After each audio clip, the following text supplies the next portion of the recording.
Today I'm gonna show the anatomical landmark of maxillary edentulous foundation. So basically there are different areas that are some are called supporting areas and some are called limiting areas and some are relief areas. So basically we start with the limiting areas. So these are the areas that helps to identify up to where our denture can be extended. There are many structures that act as a limiting areas. So first is a labile frenum.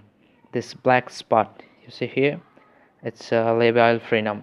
Then it's a labial vestibule, this blue structure. It's a labial vestibule that act as a limiting area. Then another one is a buccal frenum. Buccal from these two structure are the buccal frenum.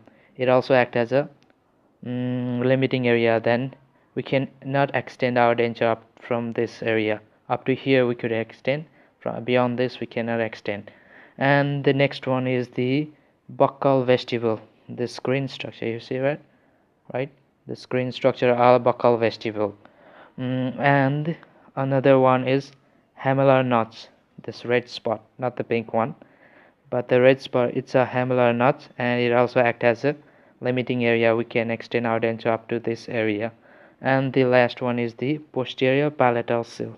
This is the blue structure that acts as a limiting structure. We cannot extend up our denture up from beyond these areas. Up to here we can extend. Similarly, same thing happens here. And so these are the limiting structure. Alright, now let's go for the supporting structure. Okay, these are the structure that helps to support the denture. Basically, they prevent the movement of this denture.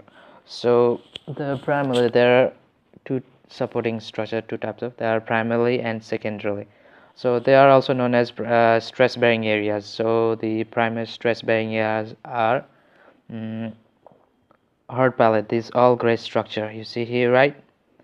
These are hard palate. It is the main structure that acts as a primary stress-bearing areas. And the another one is posterior lateral slope of residual alveolar ridge. These are the posterior part, right? These are the residual alveolar ridge that are present after the removal of tooth. And this is the posterior lateral slopes that act as a primary stress-bearing areas. Posterior slope of residual alveolar ridge act as a secondary stress-bearing areas, and these are the primary stress-bearing areas. Now secondary stress-bearing areas are rugae. You see here yellow structure, these all are rugae. It act as a secondary stress-bearing areas. And you see this pink structure, it's called maxillary tuberosity. It also act as a secondary stress-bearing areas. Now the another area is relief area. This area, the area that need to be relieved because this area contain important structure that may be blood or nerves, or they may be covered with thin membrane, so they could be easily damaged by the denture. So the relief structure are, the first one is incisive papilla, this green structure you see here, right? It is a limiting structure. This area need to be relieved because if it is not relieved, then it may causes burning sensation of the upper lips. It could be easily traumatized and it may causes burning sensation of the upper lip. So this structure should be relieved. And the another one is this red structure. It's called mid-palatine raphe. This area also need to be relieved because this area contain thin membrane, that is, it doesn't contain submucous, only mucous membrane. Below it there is no submucosa, so it could be easily traumatized by the denture. So this area need to be relieved. And another one is labial frenum, this structure. This structure is also need to be relieved because it could be easily traumatized. So this structure need to be relieved. And the another one is buccal frenum. These are the buccal frenum. So this area also need to be relieved because it contain some muscles. Some muscle get attached in here there. I call it LOB, LOB, levator anguli oris, and orbicularis oris, and buccinator, LOB. It's kind of easy for me. And another one is torus palatinus. It's a bony elevation occur on the mouth, and it needs to be relieved because it also contains thin mucous membrane, so it could be traumatized and probable to damage. So these are the relief structure.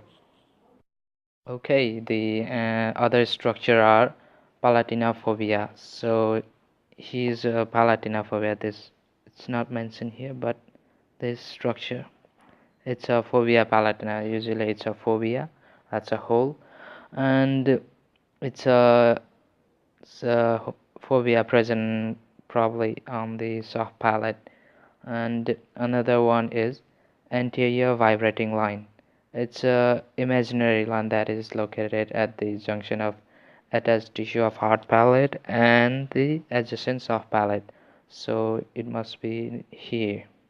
And this structure is cupid bow shape, that is bow shape, you know that, what's right? So it's cupid bow shape due to posterior nasal spine. So another one is posterior vibrating. It is just lies posteriorly, that is posterior vibrating line. So these are the structure present in the edentulous maxillary foundation.